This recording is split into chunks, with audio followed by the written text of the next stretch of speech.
pleasure to be with you again today, another Tuesday with Pastor Elias.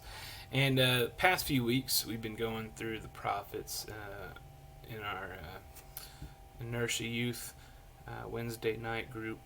And first couple weeks went over Elijah and Elisha and a great precedent that they kind of set as men of God.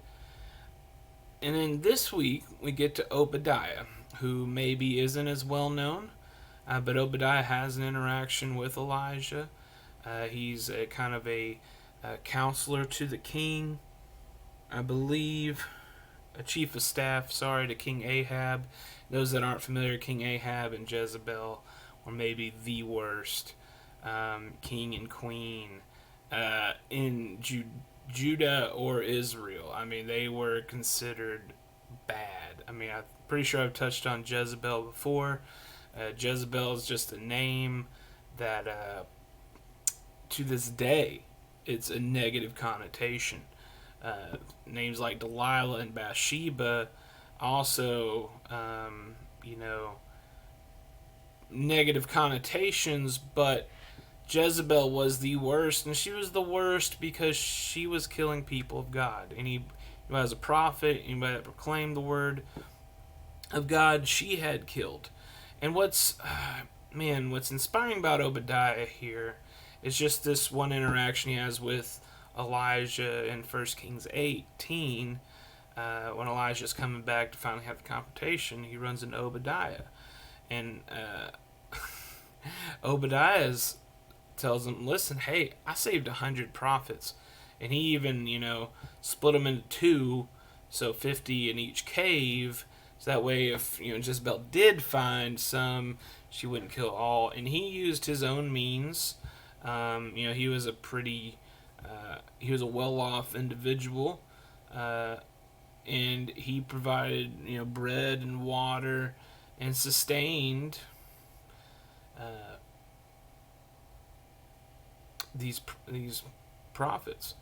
And just how him staying within that corrupt system without it corrupting him really can be an inspiration for a lot of us today. I mean, not so much myself, since I work at a church and our pastor is amazing. Shout out to Pastor Mark. Shout out to all the pastors out there. It is Pastor Appreciation Month. Love you. Thank you for what you do. Thank you for faithfully following the calling that God has put on your life.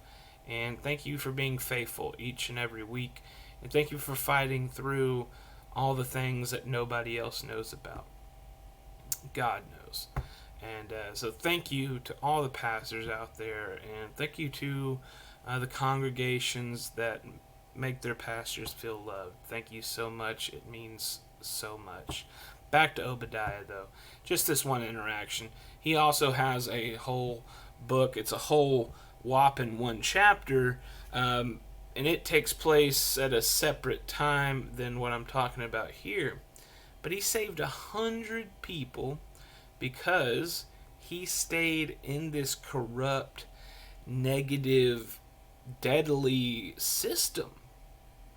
And, I hear a lot today, and even myself when I worked overnights at Walmart, just things aren't, things are so secular, and, less and less people are as welcoming to talks about Christ, and it's getting a little more hostile out there, or, there's these people that bother you. And, we kind of have, decisions to make. Do we need to remove ourselves from that in order, that we're not a negative Christian witness? Or do we need to continue to be that salt and light? And Obadiah here saved 100 people because he continued to be that light. Even in the midst of the worst king and queen that Judah has ever experienced, here he is.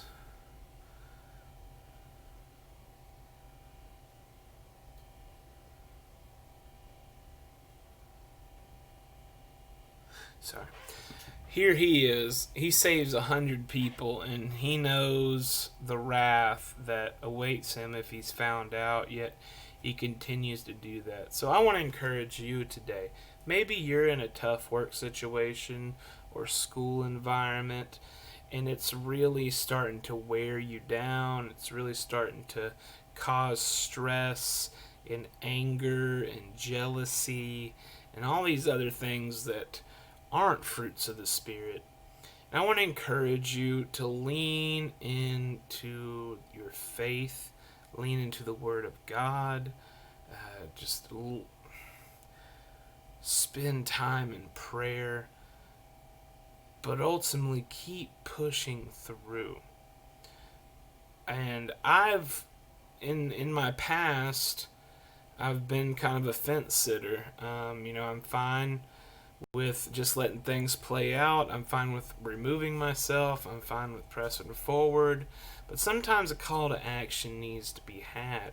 And if Obadiah had been like, you know what, my personal comfort and personal safety, and I really don't want to work for Ahab, if he had done that, 100 prophets would have been killed. And similar in Esther, she took a stand and saved countless people. So you taking a stand in your workplace could save, even if it's just one person. Is that one person not worth it? I mean, Jesus left the 90, or the shepherd left the 99 for the one. It's all about the one, as Dr. Kevin Wentworth would say. Well, I want to encourage you today, church. You have opportunities each and every single day to be that salt and light, and to be that influence, and to be an Obadiah for somebody that is struggling in your context, whether it's at work or school or in the neighborhood or anything like that. You have the opportunity to be that person of God in their life and to help lead them to salvation. You have that opportunity today. You might not know what it looks like. You might not know when it's going to pop up. But that opportunity is there. And you just need to open your eyes and pursue it. Well, I hope you have a great day. And I pray that the Lord continues to bless each and every single one of you. And I pray that you can be an Obadiah in your context. Y'all have a great day. Go forth in His love.